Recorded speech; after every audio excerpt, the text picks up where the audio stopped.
Saling mo na extension. Ayan po. Bahagi naman yung kabiyak. Magandang gabi po sa bawat isa. Yung ating aralin tsaka yung ating pagtatalakayan. Maganda na po eh. Ngayon, sa ating pagdadagdag po. Dito po kasi, sabi, iginagalang daw ng anak ang kanyang ama at ng alila ang kanyang Panginoon. Ibig sabihin, parte po yun, yung paggalang. No, kasi kapag hindi ginagalang, ang tanong, nasan daw yung aking dangal? Nabasa ko lang dito sa may Exodo po. Sa 4, sabing sa 22 ng Exodo 4:22. At iyong sasabihin kay Paraon, ganito ang sabi ng Panginoon, ang Israel ay aking anak, aking panganay. So yun yung bago sila iahon para makapaglingkod sa ating Panginoon. Ganun ang pagkakabanggit. Ngayon, nung dumating yung ating Panginoong Hesukristo, ang sabi na, ganito po sa 1, kaya yung mga taga-Israel, sabing ganito, sa 8:41 ng 1, ginagawa ninyo ang mga gawa ng inyong ama. Sinabi nila sa kanya, sabi ng mga taga-Israel, mga Pariseyo, Hudyo, hindi kami anak sa pakikiapid, may isang ama kami, ang Diyos. Ganon yung pagkakabanggit, no? Kasi itinuturing ng Diyos yung Israel bago sila iahon sa pagkaalipin ng mga anak. Kaya yung mga Israel, ang paniniwala nila, isa ang ama namin, yung Diyos. Pero sabi ng Panginoon, hindi daw yun yung pagiging anak. Kasi kailangan nga, iginagalang. Ngayon, pag binasa na natin sa Hebreo, sa 1, may pagkakasulat, sa Hebreo 1, sabing sa 1:5, sapagkat kanino nga sa mga anghel sinabi niya kailanman, ikaw ay aking anak, ikaw ay aking ipinanganak ngayon, at muli ako'y magiging kanyang ama at siya'y magiging aking anak. Ganon yung karangalan ng ating Diyos na tawagin na siya'y aking anak, tapos ako ang kanyang ama. Kasi ginawa kumbaga naging masunurin, naging pagka ang isang anak kasi masunurin, doon napipil nung magulang yung proud ako dyan sa anak ko kasi masunurin yan. Kaya pagkabanggit ng ating Diyos, ako'y magiging kanyang ama at siya'y magiging aking anak. Ganun yung pagkakaano. Pero yung sa Israel, dahil hindi sila naging matalimahin, lagi silang sumusuway, matigas yung kanilang ulo at ang kanilang puso, pagkakabanggit, hindi daw sila anak. Hindi yun yung anak. Ngayon, sa atin, tinuturuan tayo ng mga salita ng Diyos para hindi rin tayo ikahiya, kundi ikarangal tayo. Kasi merong sinasabi sa Colossus ba yun? Yung anak ng pagsuway, di ba? Yung sinabing na dahil sa mga bagay na iyay dumarating ang kagalitan ng Diyos sa mga anak ng pagsuway. Ang hinahanap, yung anak na matalimahin. Siguro yun lang, papuri sa Diyos. Salamat, kapatid na David, si kapatid na Michael Siniga. Magandang gabi po sa bawat isa. Dagdagan ko na lang po yung pinakabuod ng ating aralin. Kasi po yung hinahanap ng Panginoon sa kanyang bayan, yung karangalan at yung takot, na yung kanyang bayan na pinakamamahal, hindi niya natanggap yung ganong karangalan doon sa kanyang bayan. Kaya parehas kami ng talata ng kapatid na Nea, sabi doon sa Isaiah 1:3, nalalaman ng baka, ay nakikilala ng baka yung kanyang Panginoon at yung asno, isabsaba ng Panginoon. Pero yung kanyang bayan, hindi siya kinilala. Kaya nga sa pagtakbo ng panahon, dahil doon sa kanilang pagkakasala, dito din sa ating aralin sa baba, makikita natin kung kaganino na hinanap ng Panginoon yung ganong hinahanap niya sa kanyang mga anak. Sa verse 11 po sabi rito, sapagkat mula sa sikata ng araw hanggang sa nilulubugan ngayon, magiging dakila ang aking pangalan sa mga hintil. Sa mga hintil niya na po hinahanap yung ganong kanyang ninanais. At ang bawat dako ng paghahandugan ng kamangyan at ang aking pangalan at ng dalisay na handog sapagkat ang aking pangalan ay magiging dakila sa gitna ng mga hintil, sabi ng Panginoon. Hindi niya na doon sa Israel hinanap. Kasi nga, simulat sa pool, hindi siya nabigyan ng karangalan, hindi nagkaroon ng takot ang bayang kanyang pinakamamahal sa kanya, kundi doon niya natagpuan sa mga hintil. At ang mga hintil na yon, kasama po tayo doon. tayo na yung mga bayang Israel sa espiritual na katayuan na hindi ginampanan ng kanyang bayan ayon dito sa Propeta Malakias. At yun lang po, salamat po sa mga. Salamat kapatid na Michael. Dadako na tayo sa mga ligi. Tawagin natin si kapatid na Guillermo.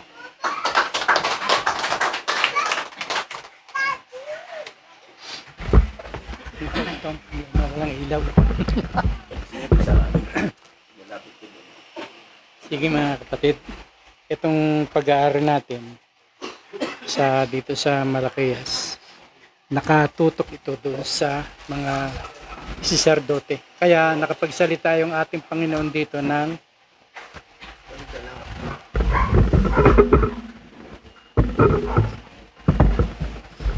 kung siya ay Panginoon, nasa saan yung kanyang dangal? Nasa saan yung takot sa kanya? Kasi itong Israel, hindi nakadama ang Panginoon dito ng may takot itong mga taga-Israel sa Panginoon natin, sa ating Diyos na buhay.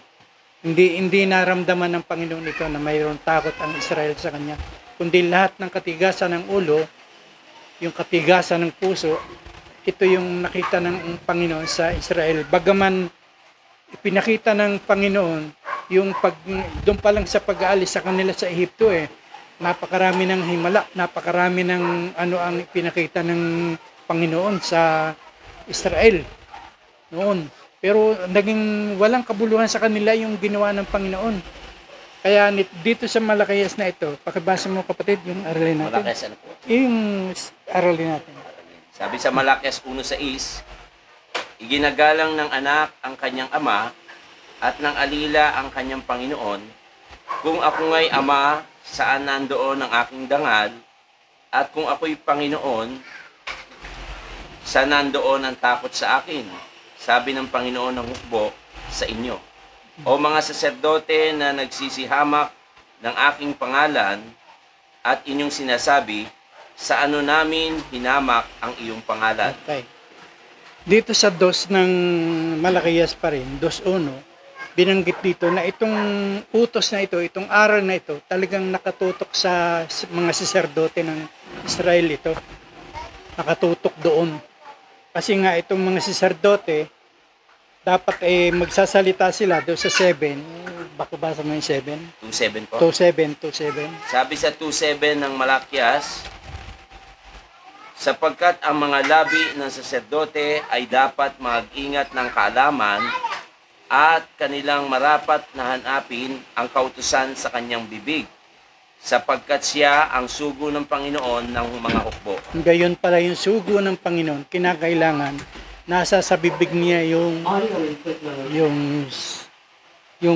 kautusan at saka yung katotohanan nasa sa labi ng mga saserdote, dahil yun talaga ang kanilang dapat gampanan. Yun ang tipan sa kanila tipan sa kay Levi, yun kailangan. Pero hindi ito nasumpungan sa Israel, kundi ang lahat ng nakita ng Panginoon sa Israel, puro katigasan ng ulo, pagsuway dun sa ibig ng Panginoon.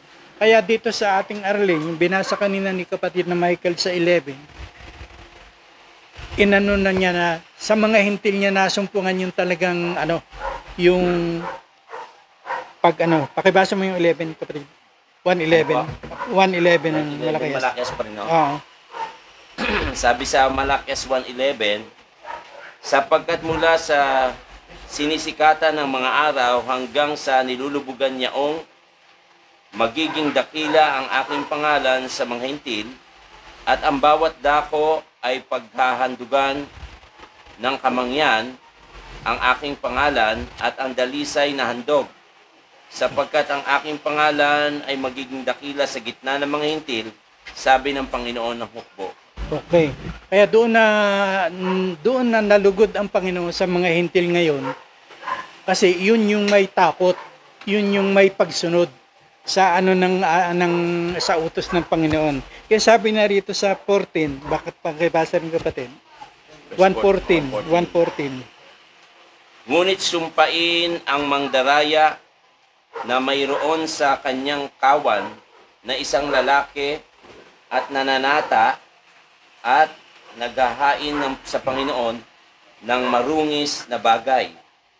Sapagkat ako'y dakilang hari, sabi ng Panginoon ng mga hukbo, at ang aking pangalan ay kakilakilabot sa lahat sa gitna ng mga hintil. Naging kakilakilabot yung pangalan ng ating Panginoon sa gitna ng mga hintil. Kasi yung hintil may takot. May takot. Eh sabi rito, yung sumpain, yung naghahandog ng mga may kapintasan, yung hindi ka lugod-lugod sa ating Panginoon. Sabi rito sa 14 na ito, sino pinasusumpa ng Panginoon yun? Yung mga naghahandog ng mga bagay na hindi kalugod-lugod sa Panginoon. Ay ito yung ginawa ng mga saserdote. Naghandog sila ng mga pilay, mga bulag, mga may sakit. Ito ay paano hindi maano Panginoon dito makakapagsalita ng nasaan yung kanyang dangal at nasaan yung takot sa kanya. Ganong inihahandog ng mga saserdote, may mga pilay, bulag, kung ano-anong may kapintasan, ay samantalang ang dapat na ihandog ay yung walang kapintasan. Kaya sabi doon sa Hebreo, last verse natin, Hebreo. sa 10:4, sabi doon, pagpasok niya sa sanlibutan, Sabi sa Hebreo 10:4, meron na tayong bagong saserdote. Saserdote sapagkat di magpakailanman. maaring ang dugo ng mga baka, 10:5. 10:5. Kaya't pagpasok niya sa sanlibutan ay sinabi, hain at handog ay hindi mo ibig, ngunit isang katawan ang sa akin ay ihanda mo. Okay. Ngayon sa atin yung ang inihahanda na ngayon, ang gusto ng Panginoon na sa atin ngayon, yung atin ng katawan ng ihahandog natin, isang katawan na. Yung binanggit kanina sa 12:1 ng Roma, isang haing buhay, banal, kaya ayan, siyang karampatang pagsamba ng bawat isa sa atin. Ihandog natin ngayon yung ating mga sarili na haing buhay, walang kapintasan. Purihin ng Panginoon, magandang gabi sa mga naka-online. Amen. Sa inyo Salamat, lahat. kapatid na Guillermo, kapatid na Jose.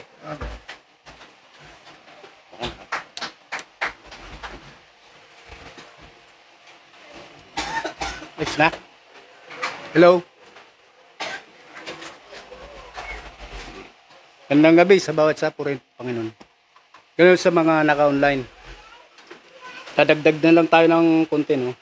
Yung sa ating aralin sa gabi ito.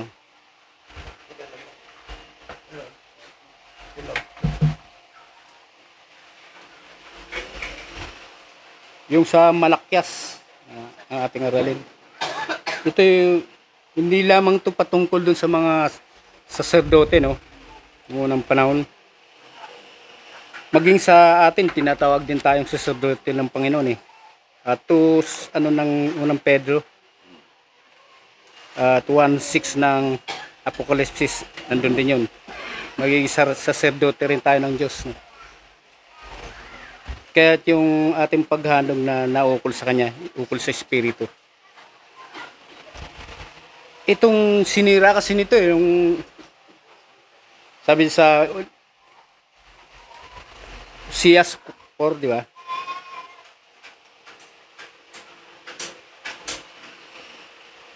Aba naka ano ron? 4:6.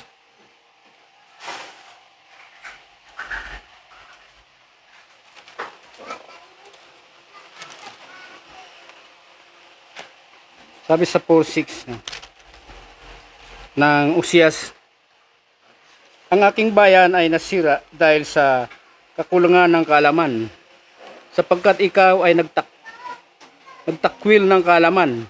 Akin namang itatakwil ka upang ikaw ay huwag maging saserdote ko. Yamang iyong nilimot ang kautusan ng iyong Diyos. Akin namang kalilimutan ang iyong mga anak, no? Ganun nangyari. Sa halip na sila yung magturo doon sa bayan ng Israel, sila pa yung sumira, no? Maraming nakalagay yan dito sa Matthew, di ba? Sa Matthew 23:23.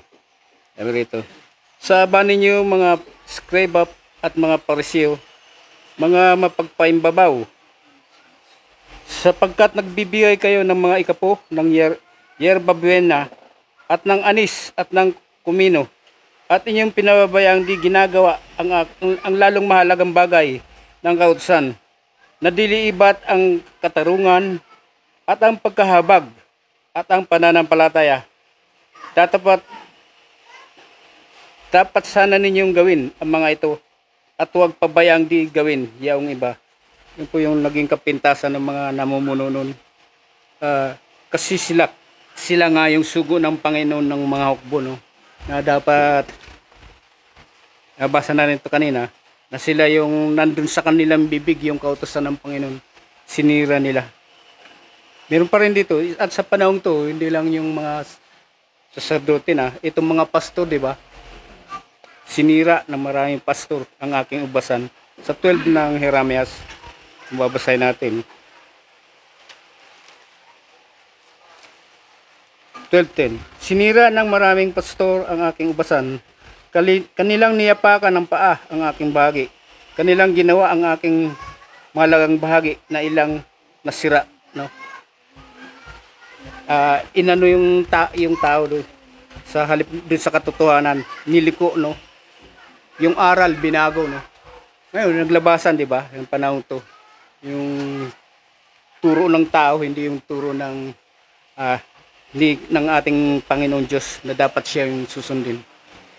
Sila yung naging halimbawa do sa mga manunuway, no? Na dapat sila yung magturo do sa babasahin natin dito sa aklat ng panguling versikulo sa 2 ng Roma, sabi rito sa 2:17 hanggang 22 at 24. Bato eh. Ngunit kung ikaw na ay may taglay na pangalang Hudyo at nasasalig sa kautusan at nagmamapuri sa Diyos at nakakaalam ng kanyang kalooban at sumasang-ayon sa mga bagay na magaling, palibhas ay tinuruan ka ng kautusan at nagkakatiwala ka na ikaw ay tagaakay ng mga bulag, ilaw na nasa kadiliman, tagasaway sa mga di nakakaalam, guro ng mga bata na sa kautusan, ay mayroon kang anyo ng pagkakilala at ng katotohanan. Ikaw nga na nagtuturo sa iba, hindi mo tinuturuan ang iyong sarili. Ikaw na nangangaral sa tao na huwag magnakaw, ay nagnanakaw ka. Ikaw na nagsasabing ang tao ay huwag mangalunya, ay nangangalunyan ka. Ikaw na nasusuklam sa mga Diyos-Diyosan, ay nananakawan mo ang mga templo. Ikaw na nagmamapuri sa kautusan, sa iyong pagsaway sa kautusan ay niwawalan mo ng puri ang Diyos, sapagkat ang pangalan ng Diyos ay nalalait ng mga hintil dahil sa iyo, gaya ng nasusulat. Purin po, Panginoon, magandang gabi. Salamat kapatid na Jose, kapatid na Dindo. Test mic, okay.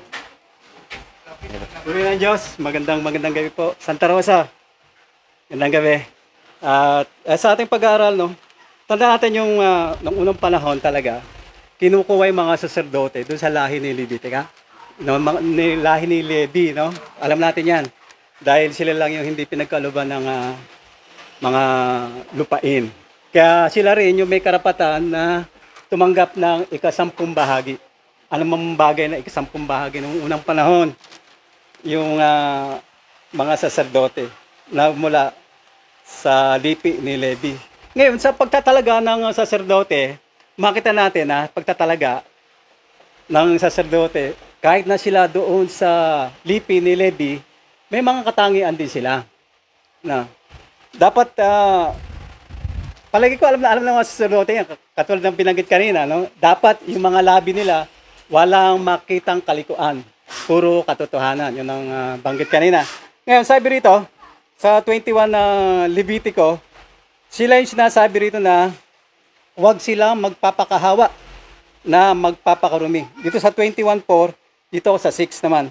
Sila'y magpakabanal sa kanilang Diyos at huwag nilang lalapastanganin ang pangalan ng kanilang Diyos sapagkat sila ang naghahandog ng mga handog sa Panginoon na pinaraan sa apoy na tinapay ng kanilang Diyos kaya't sila'y magpakabanal. Yun ang isa. Ngayon sa pagpili naman, konti na lang dito na ako sa 17 naman. 21 ha. Kita mo, dapat ito alam nila eh. Sabi ganon, iyong salita kay Aaron na iyong sasabihin, sino man sa inyong mga binhi sa buong panahon ng kanyang lahi na magkaroon ng anumang kapintasan. Mismo sa pagpili sa mga saserdote mula sa lipi ni Levi, kahit sa kanila personalidad, wala ring kapintasan. No, sabi rito sa 18, sino mang magkaroon ng kapintasan ay huwag lalapit, maging ang taong bulag, ni bulag. Ngayon makita natin, naghahandog sila ng bulag. Pero sa pagpili ng Panginoon sa kanila, dapat hindi ka bulag. O, dapat logic, makita mong ganun eh. Tapos, o pilay, sabi rito, o pilay, o magkaroon ng ilong na ungod. Ibig sabihin, kahit pangulo ka, hindi ka pwede. Kaya yung pagpili sa mga saserdote, hanggang ngayon, ganito pa rin. Yung mga matiktikas at magagandang lalaki yung hinahanap nila. Ano pa rin, panlaman pa rin. Pero nung unang panahon, ganun talaga. Kita mo, mga taong magkaroon ng paang bali, kamay na bali, o kuba, o unano, kahit unano, bawal sa kanila. O galisin, o langibin, o mga luslusin. Kita mo ng araw, ganun yung. Tapos, sa pagpili sa kanila ganoon, tapos naghahandog sila ng bulag, ng pilay. Di ba? At isa pa, no, tapos na yung oras ko. Sayang. Doon sa, dito na lang sa chapter 5 ng Hebreo, sila, sasabi sa dos, na makapagtitiis na may kaamuan sa mga di nakakaalam at namamali. Marunong silang magtiis. Yamang sila rin naman ay nalilibid sa kahinaan. Yun lang po. Puri ng Diyos. Magandang gabi po. Amen. Salamat kapatid na Dindo, kapatid na Herman.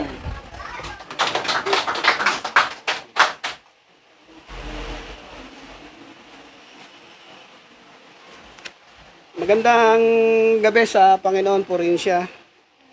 Magandang gabi sa ating mga kapatid. Para tayong nakaistoryano Salamat sa Panginoon sa ating mga kapatid na nakatungay sa online. Magtatanong na sana ako Sabi sa ating pag-aaral, makikita natin yung sinabi itong patungkol sa mga saserdote. Sabi rito, basahin ko lang kasi napaganda na ng mga talakayan. Sabi rito, iginagalang ng kanyang ama at ng alila ang kanyang Panginoon. Kung ako ngay ama, sana doon ng aking dangal.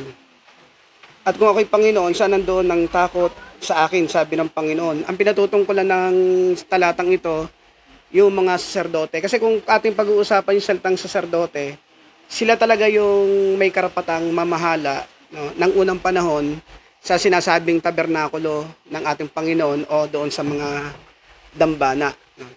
Ngayon sabi niya, kung tinatawag niyo akong Panginoon, walang pinagkaiba sa sinabi ng ating Panginoong Jesucristo sa Lucas 6:46, 'di ba, na tinatawag niyo akong Panginoon, dapat hindi niyo namang sinusunod. Kasi pagka pinag-usapan natin sa salitang Panginoon, meron kang tungkulin na para sumunod. Halimbawa, may binabanggit dito sa aklat ng awit, sabi rito. Ito may magandang sinasabi rito sa awit. Sabi rito sa awit sa 123, sabi rito sa verse 1, sa iyo'y aking itinitingin ang mga mata ko, o sa iyo na nauupo sa mga langit. Narito kung paanong tumitingin ang mga mata ng mga alipin sa kamay ng kanilang Panginoon. Kung paano ang mga mata ng alilang babae sa kamay ng kanyang Panginoong babae. Gayon tumitingin ang mga mata namin sa Panginoon, naming Diyos, hanggang sa siya'y maawa sa amin. Ganun yung pagkakaiba ng mga nagnanais sumunod sa ating Panginoon. Ngayon nga, gaya ng pinatalakayan natin tungkol sa mga saserdote, sila nga yung mga binigyan ng kapamalaan na mga siwa sa dambana ng ating Panginoon. Makikita natin na yung mga saserdote yung tinutukoy dito, mga mapagmalaki pa yung pang hindi nila inaamin na yung kanilang paglilingkod, yung kanilang paghahain ay mali.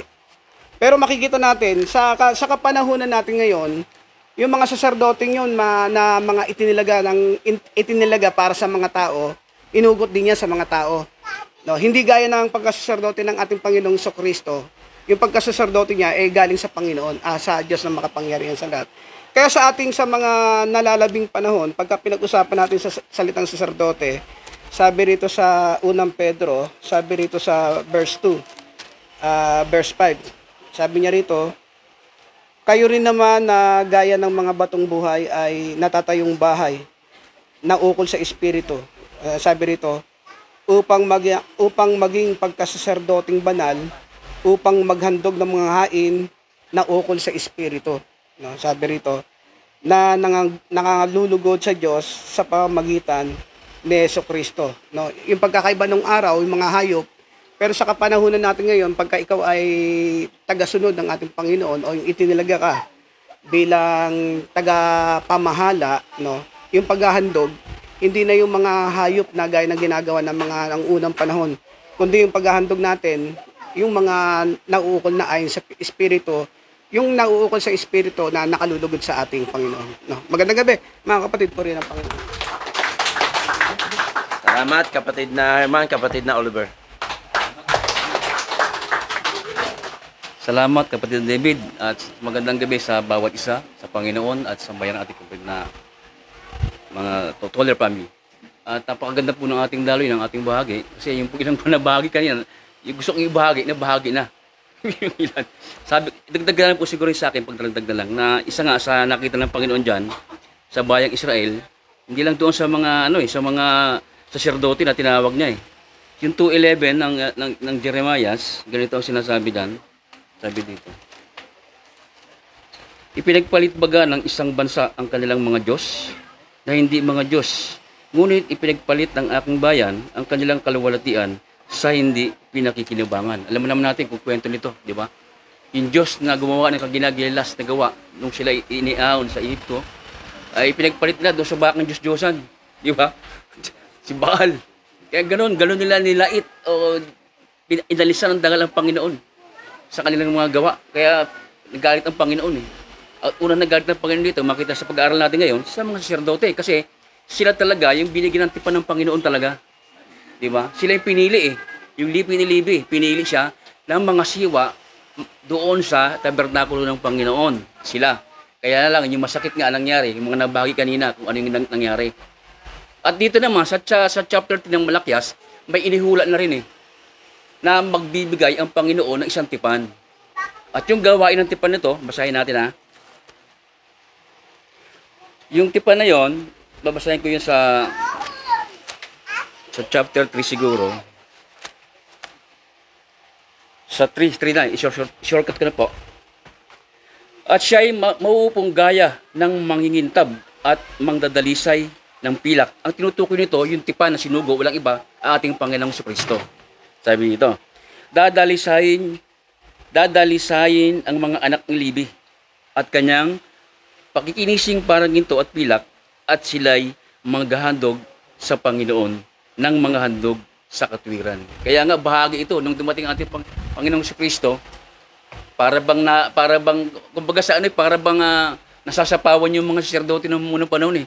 Kaya nung dumating ating Panginoong Jesucristo, galit sila sa ating Panginoong Jesucristo, inggit, ganun nangyari sa kanila. Hindi niya alam, plano talaga ng Diyos yun na ano na sila. Kaya nga ang nangyari yan, nabanggit kanina, na yung tipan ng Panginoon na nangyari kay Levi, na bago. Bakit na bago?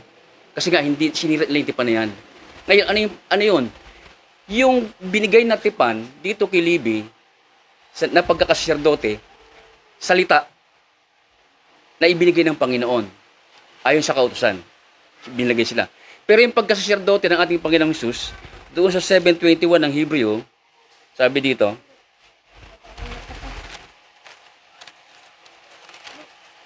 sa 7:21, sapagkat sila sa katotohanan ay ginawang mga saserdote na walang sumpa. Ayan.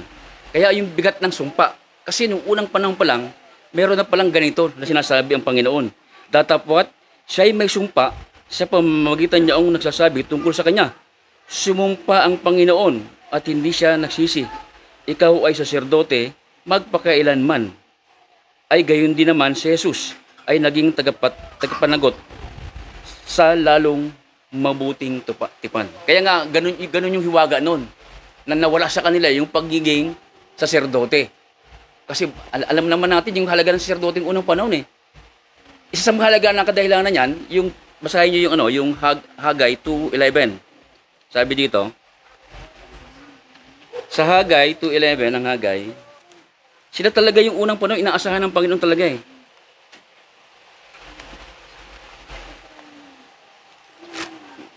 Last verse ko siguro to. 2:11 ng Hagay. Sabi dito, ganito ang sabi ng Panginoon ng mga hukbo. Magtanong kayo ngayon sa mga saserdote ng tungkol sa kautusan na magsasabi. Sila yung, puntahan ng mga tao, ng mga Israel para magtanong tungkol sa kautusan. Pero kagaya nga ng pag-aaral natin ngayon, narinig na kanina, ano ang ginawa nila? Di ba? Yung sa 27 na sinasabi, hindi nagpag-ingat, kundi nilapastangan yung mga intipa na ginawa ng Panginoon kay Levi. Ganon nila binaboy yung salita ng ating Panginoon. Ngayon, marami pa rin ngayon yan. Narito pa rin sa atin ngayon. Yung espiritu niyan, narito pa rin sa atin. At marami pa ngayon ang gumagawa nito. Marami pa nito. Sabi ko nga, salamat sa Panginoon dahil binuksan yung mata natin para nakita natin yung mga bagay na ito. Sino ba talaga yung tunay at hindi tunay na manggagawa? Di ba? Hindi yung porket gwapo. Hindi yung porket makakurbata. Hindi po yon. Hindi porket gumagamit ng salita ng Diyos. Hindi po doon ang basya nun. Dapat makita rin natin yung katotohanan dyan, yung gawa. Magandang gabi po. Salamat sa Panginoon. Salamat kapatid na Oliver at dumako na tayo sa panghuli. Tawagin natin si kapatid na Froilan.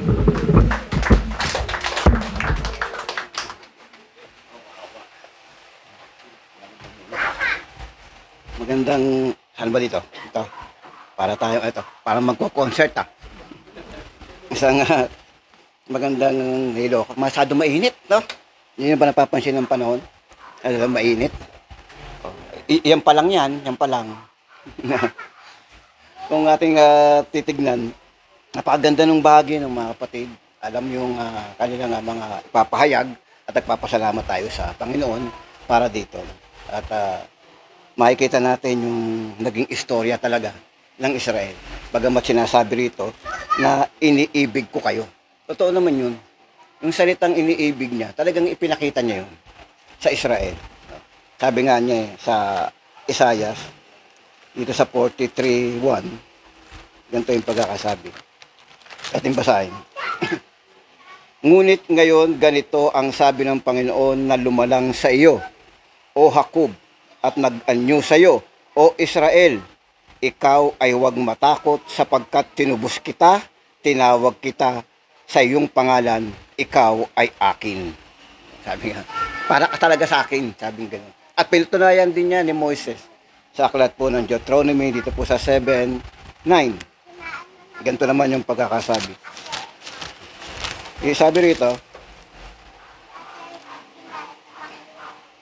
dito muna sa 7:7. Hindi kayo inibig ng Panginoon, ni pinili kayo nang dahil kayo'y marami sa bilang kaysa alinmang bayan, sapagkat kayo ang pinakamaliit sa lahat ng mga bayan.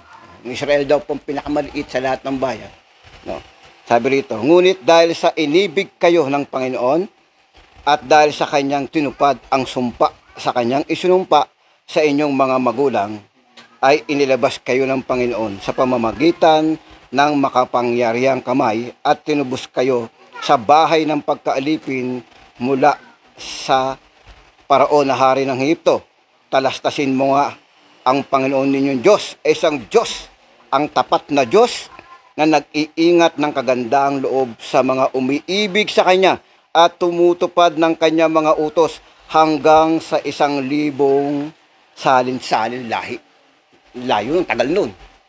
Hanggang sa lahi-lahi, basta ang sinasabi niya rito, magagawad niya ang kagandaang loob niya sa tumutupad ng kanyang utos. Doon niya talaga ibibigay yung susunod, yung re-respeto, yung gagalang sa kanya. Pinatutunayan din yan ni Apostol Pablo. Binanggit niya rin to sa Roma, ating basahin, sa 9. Para ipakita lang natin na minahal talaga ng Diyos ang Israel. Sabi rito sa 9:2. Uno na. Sinasabi ko ang katotohanan kay Kristo na hindi ako nagsisinungaling, na ako'y sinasaksihan ng aking budi sa Espiritu Santo na meron akong malaking kalungkutan at walang tigil ang karamdaman sa aking puso. Sabi niya gano'n. Nalulungkot siya. Sabi niya gano'n. Wala daw tigil yung karamdaman sa kanyang puso. Sapagkat ako'y nagnanasa na ako man ay itakwil mula kay Kristo dahil sa aking mga kapatid na aking mga kapag-anak ayon sa laman. Yung mga Israelita na nga yan. Napawang mga Israelita na sa kanila ang pag-upkop, ang kaluwalhatian, ang tipan, ang pagbibigay ng kautusan, ang paglilingkod sa Diyos, at ang kapangakuan. Kita niyo yun, yung pagmamahal ng Diyos dito. Kaya nga yung salita niya na iniibig ko kayo, talagang ibinigay ng Diyos yun. Bakit? Sa kanila yung pagkupkop, kanila yung kaluwalhatian, kanila yung tipan, ang pagbibigay ng kautusan, kanila rin. Kaya nga dito sa ating pag-aaral, makikita nyo rito yung pagpapakilala ng Panginoon sa pamamagitan ng Malakias nung kasalanan ng Israel. Sa pangunguna ng mga saserdote, pagpapakilala ng Panginoon na manumbalik kayo sa akin. Pangatlo, pagpapakilala ng Diyos ng Mesiya. At yung pang-apat, yung paghatol ng Diyos na gagawin. Sabi rin sa aklat ng Malakias 4:1. At pagpapakita pa rin ng Panginoon na sundin nyo yung kautosan ni Moses na inutos ko sa Horeb. Sabi niya gano'n. Huli ito kasi itong aklat ni Malakias, huling sulat ito na sa 12 minor prophets. Siya yung pinakahuling na aklat. Itong Malakias, huling aklat to na naisulat sa wikang Hebreo. Itong aklat ng Malakias. At kung papansinin nyo mga kapatid, kung titignan nyo, ito may sinasabi ritong templo. So, sa panahong ito nakatayo na yung templo. Kasi naghahain na sila rito. No? Yung panahong ito. Kasi 'di ba giniba yung templo eh. Binagsak yan eh sa panahon ni Jeremiah. Kaya nga sabi ni Jeremiah, ako ang nakakita ng puot ng Diyos. Nakita talaga ng Jeremiah. Siya talaga yung naging saksi ron. Bagamat ng panahon ni Isaiah, binabanggit nyo na ito, pero ang naging saksi ron, si Jeremiah mismo. Nung pagbagsak na yun. Dahil doon sa talagang hindi pagsunod nila. At nung ito'y maitayo, nagkanya-kanya kasi ito eh. Nung maitayo ito, sabi ni Nehemias, di ba? Si Nehemias kasi ginawang gobernador ng Huda to eh. Kung yung titignan, ano lang natin na saysayin. Pero may sinabi siya rito sa 13, nung ito'y maitayo. Halos parehas nung sinabi ni Malakias eh. Ang hirap hanapin ng Nehemias. Sabi rito sa 13, ating basahin. Sa 13, ano ba yun? 7. Sabi rito, ako'y naparoon sa Jerusalem. O doon na sa 6. Kasi nagpunta muna sa kay Haring Heres. Yan, pangalan na, bilang magkailan. Sabi rito, ngunit sa buong panahon, ito, wala ako sa Jerusalem, sabi niya. Sapagkat sa 32 taon ni Artaheres, na hari ng Babylonia, ay naparoon ako sa hari. Pagkatapos ng ilang araw, nagpaalam ako sa hari. Ako'y naparoon sa Jerusalem. Napunta siya. At nalaman ko ang kasamaang ginawa ni Eliasib. Itong si Eliasib, sacerdote ito. Sacerdote siya. Noong panahon na yung nagtayo ng templo, may nandun na yung templo. Sacerdote siya. Ngayon tinignan nyo ni Nehemias, tinignan niya. Alam nyo ba ang ginawa nitong sacerdote ito? Nagpatayo ng kwarto. Doon sa handog, sa dambana ng Panginoon. May kwarto siya ron. Kaya nung makita niya rito, sabi rito, nalalaman ko ang kasamaang ginawa ni Eliasib tungkol kay Tobias sa paghahanda niya sa kanya ng isang silid sa looban ng bahay ng Diyos. Sabi niya ganun kalapastangan ng ginawa ng mga ito. At ikinamanglaw kong mainam, kaya't aking inihagi sa lahat ang kasangkapan ni Tobias sa lahat ng silid. Na magkagay nag-utos ako na nilisin nila ang mga silid. Dinala ko uli roon ang mga sisidlan sa bahay ng Diyos, pati yung handog na harina at ng kamangyan. Ibinalik uli ni Nehemias, kasi inalis nila yun eh. Pero lagyan ng silid, ibawal na bawal sa Diyos yun, lapastangan. Yung mga panahon yun, dapat pupuksain na sila ng Diyos ng mga ganun eh. Mga panahon ito, kaya maging si Malakias, nagsalita rin, ukol dito, sa mga lapastangan ito. Nabagamat sila iniibig, itinayo na nga No? Pinahintulutan silang maitayo muli yung templo, pero ganun pa rin yung kailang pinapakita. Hindi nila nakita yung pagkakasaksi ni Jeremiah sa kasamaan nila, kaya sila ibinagsak ng Diyos. Tapos naitayo ito, ganun pa rin yung pag-uugali nila. Sabi rito sa 9:6 ng 9:15 ng Isaias, pansinin nyo yung sinabi rito. Nung dati pa to, nung sinasabi pa lang na ibabagsak to. Sabi rito ni Isaias sa 9:15, ang matanda at ang marangal na tao siyang ulo, at ang propeta na nagtuturo ng mga kabulaanan siyang bundok. Siyang buntot. Sapagkat silang nagsisipatnubay sa bayang ito, ay siyang nangagligaw, at silang pinapatnubayan ay nangapapahamak. Ganun po yung nangyari. Ganun na nga sila ibinagsak ng Diyos eh. Yung mga nanguna, niligaw nila yung bayan, tapos itong maitayo, ganun pa rin yung gagawin nila. Kaya kung papansinin nyo, binigyan din dito ni Malakyas, dito sa 11. Sabi rito, sapagkat mula sa sinisikatan na araw, hanggang sa nalulubugan na yaon, magiging dakila ang aking pangalan sa mga hintil. Diba? Sabing gano'n. Hindi ba kayo natutuwa nito? Hindi ba kayo natutuwa sa salitang ito? Na sinabi, sapagkat mula sa sinisikatan ng araw, hanggang sa nilulubugan na yaon, magiging dakila ang aking pangalan sa mga hintil. Hindi ba tayo yun? Isa tayo rito na tinutukol na dadakila sa Panginoon sa lugar ng mga hintil, sa sinisikatan ng araw. Eh di ba nandito tayo sa sinisikatan ng araw, Pilipinas? Maliit lang tayo mga kapatid. Pero ipasalamat nyo na isa tayo sa tinutukoy dito. Bagamat mayroon pang mga nararito na hindi bahagi ng kapisanan, na nakikita rin naman tayo, na nagpupumilit din sumunod sa Panginoon. Na totoo, sila yung tinutukoy ng Panginoon. Kasama tayo rito, 100% yun. Bakit? Dahil meron tayong Santong Espiritu. Kaya 100% na sinasabi natin, sapagkat mula sa sinisikatan ng araw hanggang sa nilulubugan na yaon, magiging dakila ang aking pangalan sa mga hintil, at sa bawat dako ay paghahandugan ng kamangyan ng aking pangalan, at ang dalisay na handog, sapagkat ang aking pangalan ay magiging dakila sa gitna ng mga hintil, sabi ng Panginoon ng mga hukbo. Yun yung sinabi ni Malakyas, hinula niya to. Nadadakilain talaga siya at kasama ang brethren in Christ sa pagdakila doon sa ating Diyos na makapangyarihan. Yun yung sinasabi natin. Kaya kung makikita nyo yung hula na ito, naging bahagi tayo. No? Naging bahagi tayo. At ang nagpapatunay nun na tayo ay mayroong Santong Espiritu. Hindi natin inaangkin, tayo lang yun.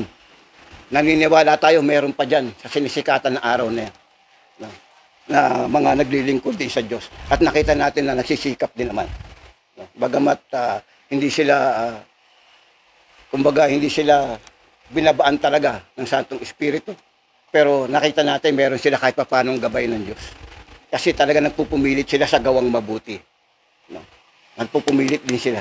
Nakita ko nga sa isang, sa pagsisiyasat natin, kasi inaaral natin mabuti, tinitingnan natin. Ang nakita natin sa paggawa ng mabuti, merong isang kapisan, nakikita tayo gumagawa talaga ng mabuti. Sila lang ang gumawa nun na nagpatayo sila ng sariling hospital.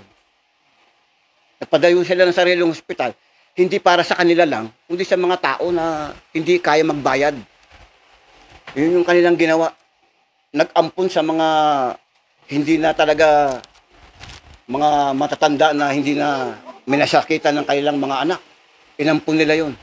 So, yung kanilang, bagamat makikita natin talaga, may gawang mabuti talaga yung ginagawa. Ganun din, kung tayo ay nasa malaki ng kapisanan, hindi lang ganun yung gagawin natin Hindi lang Kasi gustong-gusto natin gumawa ng ganyan kasi wala tayo nung pampinansyal. Kaya ang pinapaabot natin sa Diyos, yung makasunod tayo ng pang-espiritual na mabibigyan natin ng karangalan ng Diyos. Yun yung lubos natin pinagsisikapan. Kaya bahala na yung mga kapatid natin sa espiritu na makagawa nun para sa kabutihan yun. Kasi hindi natin inaangkin tayo lang. Kasi tayo ay bahagi ng iglesia mula dito sa sikatan ng araw. Bahagi lang tayo. Hindi tayo yung mag-aangkin na kami lang. Kami ang iglesia ng Diyos, kami ang iglesia ni Kristo, hindi tayo ganun. Tayo ay kasangkap, bahagi tayo. Kasangkap tayo. Kaya yung iglesyang tinayo ng Diyos mula pa noon, Yun yung sinusundan natin. Kasangkap tayo doon. Hindi tayo hihiwalay doon. Kasi yun yung totoo. No? Kaya kung sino man yung gumagawa noon, kapatid natin. Kaya kapatiran kay Kristo ang kahulugan, mga gumaganap ng kalooban ng Diyos. Yun. Kasi sila rin yung sinasabing magmumula sa sikatan ng araw ang magluluwalhati sa ating Diyos. Ganun po yun. Ang istorya nito, ito po yung sinasabi. Ganun po kalapastangan yung ginawa nitong mga saserdote. Pero alam nyo mga kapatid, sabi sa 30 sa 20, tinan nyo yung kahalagaan ng Ezekiel. 30 sa 20, basahin natin. At nang sila'y dumating sa bansa na kanilang pinaroonan, kanilang nilapastangan ang aking banal na pangalan. At nagsasabi sa mga tao tungkol sa kanila, ang mga ito ay bayan ng Panginoon, nagsilabas sa kanyang lupain. Sabing ganon, ngunit iginagalang ko ang aking banal na pangalan. Nilapastangan ng sambayan ni Israel sa mga bansa na kanilang pinaroonan. Kita niyo yun? Sabi ng Panginoon, yung banal na pangalan na yun ng ating Diyos, nilapastangan ng Israel sa mga bansa na kanilang pinuntahan. Ibig sabihin, pinaroonan. Kasi nagsipangalat na nga ito eh. Sabing ganun. Kaya't sabihin mo, sambayan ng Israel, ganito ang sabi ng Panginoon Diyos, hindi ko ginawa ito dahil sa inyo. Ito na yung sabi niya. Hindi ko ginawa ito dahil sa inyo o sambayan ng Israel, kundi dahil sa banal na pangalan na iyong nilapastangan sa mga bansa na iyong pinaroroonan. Kaya nga sabi niya, babanalin ko kayo. Sabi rito, sa 25, ako'y magwiwisik ng malinis na tubig sa inyo at kayo'y magiging malinis. Sa buo ninyong karumihan, sa lahat ninyong mga Diyos-Diyosan, lilinisin ko kayo. Bibigyan ko rin naman kayo ng bagong puso. Aalalayan ko kayo ng bagong loob, bagong diwa. Aking aalisin ang batong puso sa inyong katawan at aking bibigyan kayo ng pusong laman. Dahil yun sa banal na pangalan ng Panginoon. Kaya ang kahuli-hulihan para bumalik yung kabanalan ng Diyos sa lahat ng bansa, si Kristo ang kanyang ibinigay. Ang banal na anak ng Panginoon. Tamo? Kasi siya na talaga yung makapaglilinis eh. Sino ibabangon mo para maglinis? Diba? Sino ibabangon mo para maglinis? Kung hindi yung walang dungis at walang kapintasan ang ating Panginoong Kristo. Kaya yung sabi niya na kanyang dadalhin yung Misayas na yan para magwisik, para malinis. Hindi ito yung kalinisan lang ng kung ano, kundi kalinisan to ng buong pagkatao ng isang tao. Pati budhi mo rito, lilinisin. Yung panahon nung kay Moses, budhi, hindi nalilinis eh. Basta wag ka lang papatay, hindi ako papatay. Kahit na magalit ako sa kapatid ko, kahit pa bugbugin ko yan, wala akong pakialam. Bakit? Kasi ang utos lang naman, wag kang papatay. Di ba? Ibig sabihin, pero ngayon, hindi po pwede. Bakit? Sa paglilinis ng Diyos, pati budhi mo lilinisin. Yun yung paglilinis na ginawa ng Panginoon sa bawat isa atin. Pati pag-iisip mo, lilinisin. Eh, panahon ni Moses, di naman sinabi, yung pag-iisip nyo, ganito. 10 utos, wala eh. Pero pagdating doon kay Kristo, maging karoon kayo ng pag-iisip na kay Kristo. Kasi lilinisin yung pati pag-iisip mo. Hindi ka na mag-iisip na masama sa kapwa mo. Hindi ka mag-iisip na masama sa kapatid mo.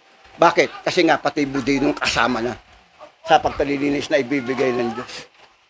Ganun po yung ginawa rito. Kaya mapapansin nyo, mula doon sa lumang tipan hanggang bagong tipan, maraming nangyari doon. Mga ilang taong kaya yun? Siguro almost 500 years before Christ. Bago, sabi ng ni Mikas, di ba? Ating babasahin dun sa sinabi niya sa aklat ng Mikas. Dahil ko kung matatandaan ko pa. Yung sinabi niya rito na, ito sabi niya, 2:5, kaya't mawawalan ka ng maghahagis ng pisi ng panukat sa pamamagitan ng sapalaran sa kapisanan ng Panginoon. Kaya nawalan sila eh. Di ba, papasinin nyo? Nanabik itong Israel kasi yung huli nga si Malakias, pagkatapos doon, nagkanya-kanya na sila eh. Eh, yung pagdating ni Kristo, pansinin nyo sinabi na ni Malakias dito, na ganito yung gawain nyo. Dinumihan nyo, dinungisan nyo yung templo ng Diyos. Pagdating ni Kristo, mismo Kristo sa Jerusalem, pagtingin niya, yung templong yun, ginawang bahay ng tulisan. Hindi ba kasi ninyo? Ibig sabihin, hindi pa rin sila nakinig. Hindi pa rin sila, mismo ang Kristo na mismo dumating, hindi pa rin nakinig. Ginawang sugalan. Diba? Tindahan ng mga kalapati. Kaya nga sabi, ginawa niyong yungib ng tulisan ng templo ng Panginoon. Di ba nasusulat ito? Di ba? lugar ng panalanginan. Tapos ganun ang ginawa nyo. Ibig sabihin, dito pa lang sa sinasabi niyo Malakyas, sa haba ng panahon, siguro, sabi ko nga, halos 500 years bago dumating. Yung huli, tapos yung bagong propeta na kinasabikan nila, di ba si Juan Bautista? Kaya ang dami nagpabautismo, nasabik sila eh. Kasi nawalan nga ng pising panukat. Yung katotohanan, natakpan na eh, nawala na eh. Kaya nung dumating si Juan Bautista, nagsalita si Juan Bautista, ba, ang dami di ba? Nandun din, may mga sacerdote rin doon, may mga kawal din doon. Kasi nagulantang sila eh. Kaso nainis lang yung mga saserdoteng ito, kasi yung pagdating ni Kristo, nabago yung aral. Yung sinasabi rito, sa alalahanin ninyo ang kautusan ni Moses, na aking lingkod, na aking inuutos sa kanya sa Horeb, para sa mga palatuntunan at mga katulan. Sabi niya gano'n, narito, aking susuguin sa inyo si Elias. Sabi niya, alalahanin niyo yun. Kasi yung pang umiira sa kanila eh. Kaya papaalalahanan sa kanila. Pero sabi, darating daw si David. Sabi, darating daw. Tuloy muna natin, saglit. Ang pagbabagi ni Kapatid Froilan para bigyan daan yung mga may tanong. Sige, kapatid na Sally, may tanong daw si kapatid Sally. Sige po.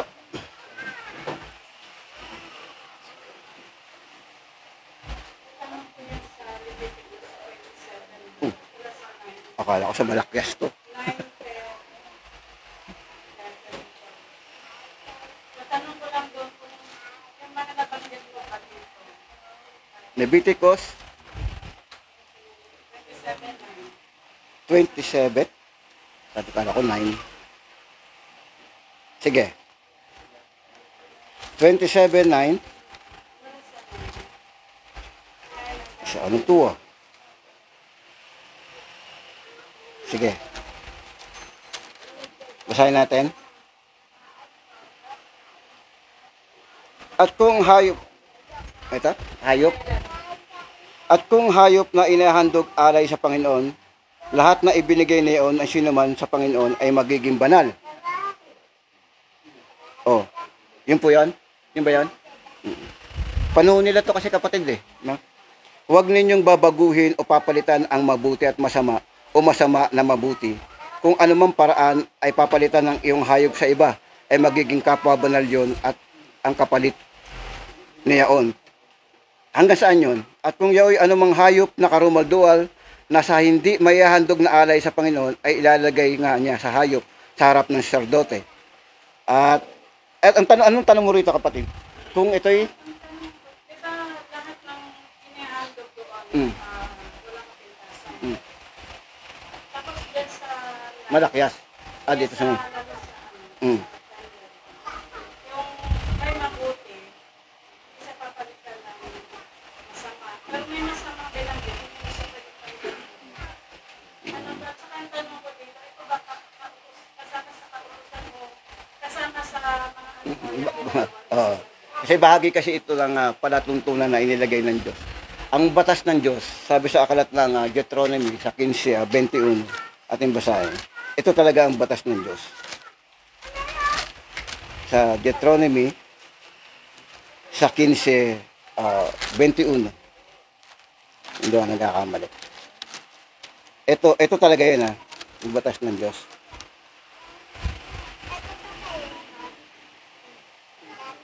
At kung may anumang kapintasan na pilay bulag, anumang masamang kapintasan, huwag mong ihahain sa Panginoon mong Diyos. Yun ang talagang utos. Huwag kang maghahain ng anumang na kapintasan, basta masama, huwag mong ihahain sa Diyos. Noong mga panahon ito. Ngayon yung tanong dito sa, kung papasinin mo ito sa Levitico, na inuutos. Anong masasabi mo rito, kapatid? Na? Tapos ito yung sa 33.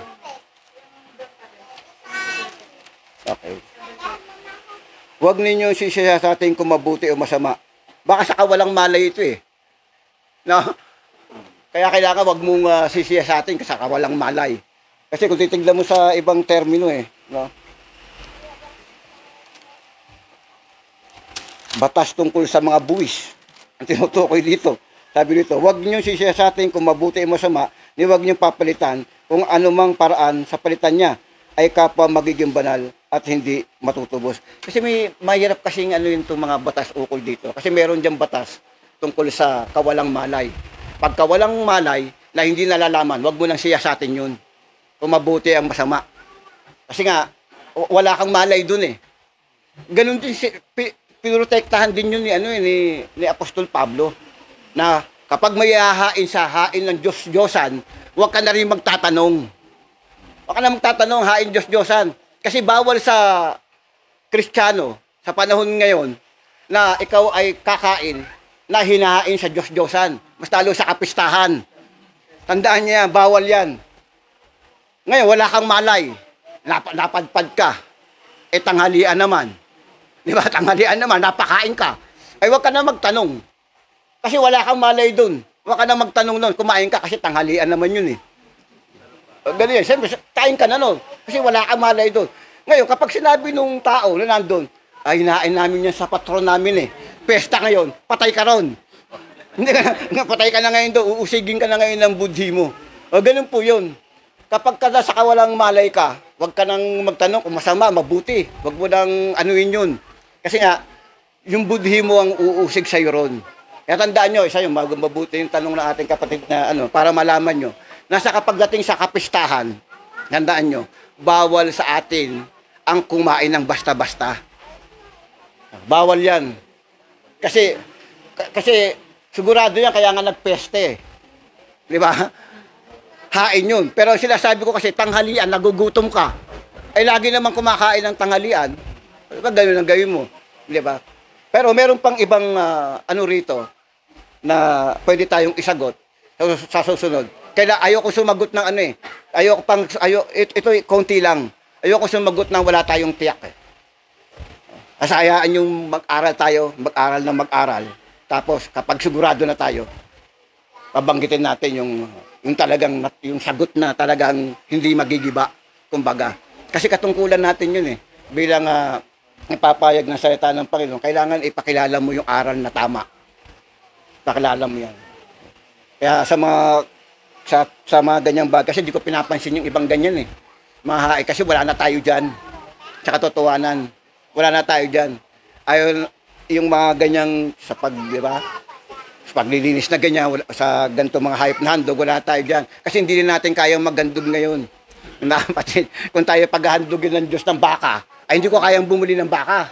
Kapatid, kaya hindi ko na pinapansin to. Yung mga gantong handog, kasi kung ipaiiralin ng Diyos, itong mga gantong palatuntunan, gantong kautusan, ay maraming dukha mapapahamak. So, isa na ako doon. Kasi hindi ako makakapaghain talaga ng baka. No, ganun po yun, kapatid. Kaya talaga hindi ko siya masyadong pinagkakaabalahan eh. Meron nga rito, pulang baka ang hinahandog, mga kapatid. Oo, meron pulang baka. Hinagahanap sila ng ganung. Kaya nga sa pagka naitayo daw yung templo, sabi ng Israel, pinipilit nilang maitayo yung ikatlong templo. Kasi itong sinasabi nating templo, winasak uli ito eh. Winasak uli ito, yung templong ito. Dahil nga sa katigasan ng ulo nga nila, winasak pa rin ito. 70 AD ni General Tito, wasak ito. Kasi sinabi ng Panginoon, walang maiiwang bato sa ibabaw ng ibang bato. Nung makita niya yon, yung mga templo. Kaya winasak din yan ng Panginoon, nagkatotoo yun. No? Ay ngayon, sabi nila, ibabalik nila yung ganong pag-iiral nila sa batas ng Israel. Kaya, una nilang ihahandog, yung bakang pula.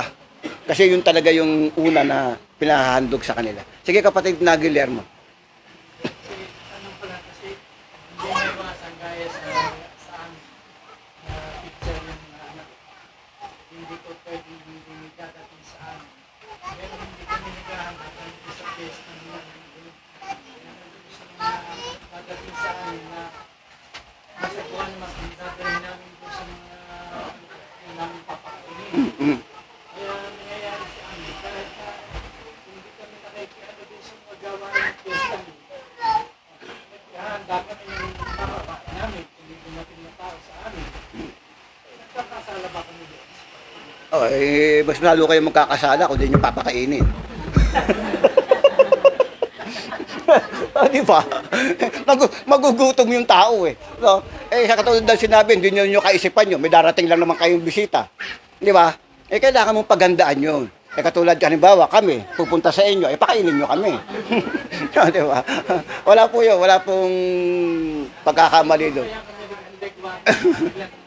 No, hindi naman. Kaya wala po kayong, kaya nga sabi ko nga, yung budhi, doon yung paiiralin, yung budhi eh. Nasa budhi yun. Yung budhi nyo, hindi nyo naman hinihanda yun. Kasi may bisita kayo. Para sa tao yun. Wala problema yun. Sabi ko nga, magkakasala kayo mastalo kung hindi nyo siya pakakainin. Ang layo ng pinunta, hindi nyo pinakain eh.